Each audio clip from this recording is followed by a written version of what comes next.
આકાશવાણી સમાચાર બકુલા પરમાર વાંચે છે. સૌપ્રથમ મુખ્ય સમાચાર. લોકસભા ચૂંટણીના 5મા તબક્કામાં 6 રાજ્ય અને 2 કેન્દ્રશાસિત પ્રદેશની 49 બેઠક માટે આવતીકાલે મતદાન. ટોચના રાજકીય પક્ષોના અગ્રણીઓની આજે જાહેર સભાઓ. આગામી 4 દિવસ દિલ્હી, રાજસ્થાન સહિત સમગ્ર ઉત્તર પશ્ચિમ ભારતના રાજ્યોમાં અતિશય ગરમીની અને કેરળ, તામિલનાડુમાં વરસાદની આગાહી. જમ્મુ કાશ્મીરમાં આતંકવાદીઓએ પૂર્વ સરપંચની હત્યા કરી, પર્યટક દંપતીને ગોળીબારમાં ઈજા.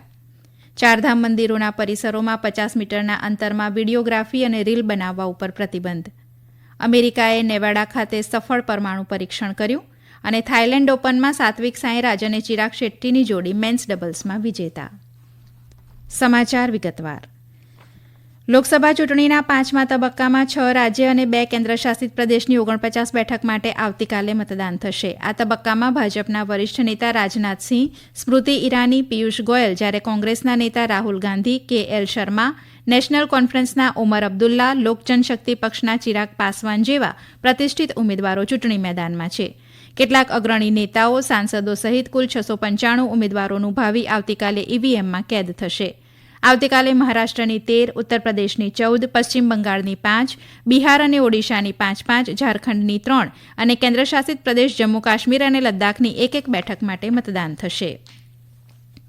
લોકસભા ચૂંટણીના 5મા તબક્કા માટેના પ્રચાર પડઘમ ગઈકાલે સાંજે શાંત થઈ ગયા છે.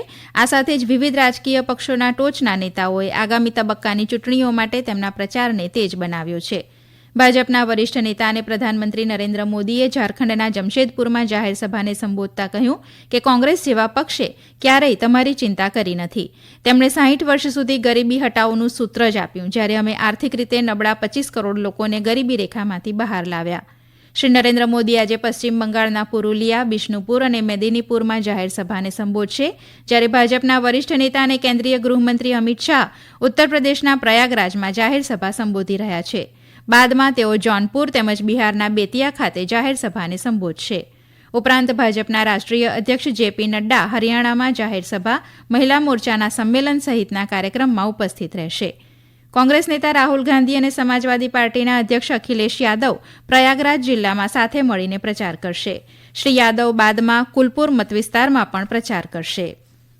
લોકસભા ચૂંટણીના આગામી 25મી મેના રોજ યોજાનાર 6ઠ્ઠા તબક્કાની કુલ 58 બેઠકો માટે 8 રાજ્યો અને કેન્દ્રશાસિત પ્રદેશોના મળીને કુલ 889 ઉમેદવારો મેદાનમાં છે.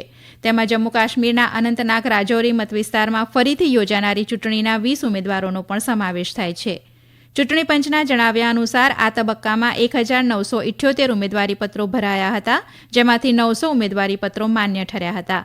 6ઠ્ઠા તબક્કામાં ઉત્તર પ્રદેશની લોકસભાની 14 બેઠકો માટે સૌથી વધુ 470, જ્યારે હરિયાણામાં 10 બેઠકો માટે 370 ઉમેદવારીપત્ર ભરાયા હતા.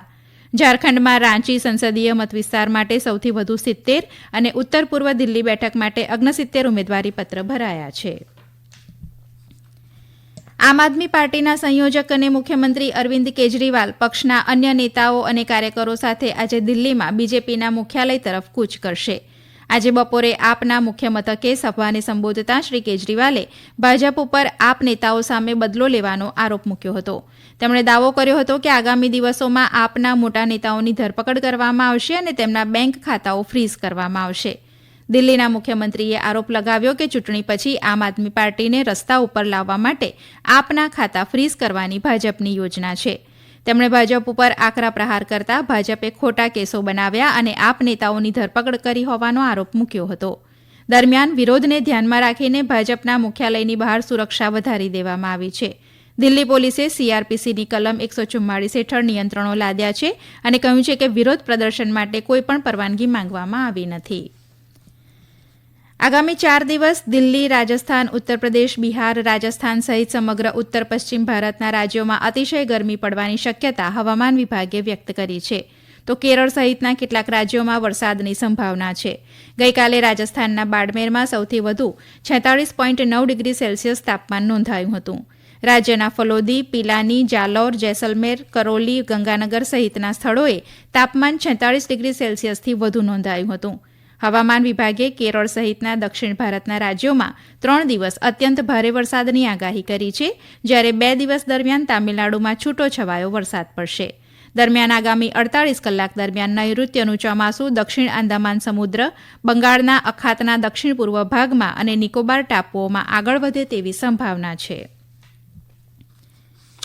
આ સમાચાર આપ આકાશવાણી ઉપરથી સાંભળી રહ્યા છો. આ સમાચાર આપ અમારી YouTube channel air news Gujarat ઉપર પણ સાંભળી શકશો. વધુ સમાચાર માટે આપ અમારા ટ્વિટર હેન્ડલ airnews_abad ને ફોલો કરી શકો છો. જમ્મુ કાશ્મીરના શોપિયાં અને અનંતનાગ જિલ્લામાં ગઈકાલે 2 અલગ અલગ ઘટનામાં આતંકવાદીઓએ પૂર્વ સરપંચની હત્યા કરી હતી તેમજ જયપુરથી અહીં ફરવા આવેલા એક દંપતીને ઈજા પહોંચાડી હતી. આતંકવાદીઓએ શોપિયામાં પૂર્વ સરપંચ એઝાઝ શેખ ઉપર ગોળીબાર કર્યો હતો. તેમનું સારવાર દરમિયાન મૃત્યુ થયું હતું.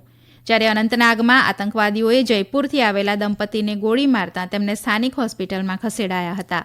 આ ઘટનાઓ બાદ સમગ્ર વિસ્તારમાં તપાસ અભિયાન હાથ ધરવામાં આવ્યું છે. ઉલ્લેખનીય છે કે રાજ્યની બારામુલ્લા બેઠક ઉપર આવતીકાલે યોજાનારા મતદાન માટે ચૂંટણી પ્રચાર પણ ચાલી રહ્યો છે. તેવા સમયે આ હુમલા થયા છે. ચારધામ મંદિરના પરિસરોમાં 50 મીટરના અંતરમાં વિડીયોગ્રાફી અથવા તો રીલ બનાવવા ઉપર પ્રતિબંધ લગાવ્યા બાદ પોલીસે પ્રમાણભૂત સંચાલન પ્રક્રિયા જાહેર કરી છે. જેમાં સ્પષ્ટપણે ઉલ્લેખ કરાયો છે કે કોઈપણ વ્યક્તિ મંદિર પરિસરમાં રીલ બનાવતા જોવા મળશે તો તેની સામે કાયદેસરની કાર્યવાહી કરવામાં આવશે. સાથે જ સ્થાનિક વહીવટીતંત્રને સામાજિક માધ્યમો ઉપર નજર રાખવાનો પણ નિર્દેશ આપવામાં આવ્યો છે. વિડીયોગ્રાફી કે રીલમાં ધર્મ, જાતિ, ભાષા કે સમુદાયના આધારે વૈમનસ્ય ફેલાવનારા સામે ગંભીર ધારાઓ હેઠળ કેસ કરવામાં આવશે. ઉલ્લેખનીય છે કે ચારધામ યાત્રા માટે અત્યાર સુધી 28,98,674 લોકોએ નોંધણી કરાવી છે. અમેરિકાએ નેવાડા ખાતે સફળ પરમાણુ પરીક્ષણ કર્યું છે.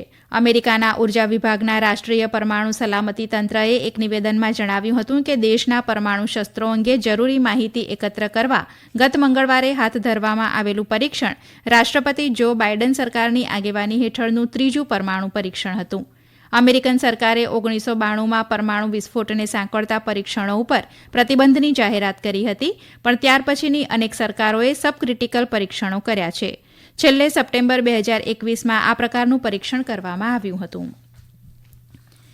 સાઉદી અરેબિયાના ક્રાઉન પ્રિન્સ મોહમ્મદ બિન સલમાને અમેરિકાના રાષ્ટ્રીય સુરક્ષા સલાહકાર જેક સુલિવાન સાથે મુલાકાત કરી હતી.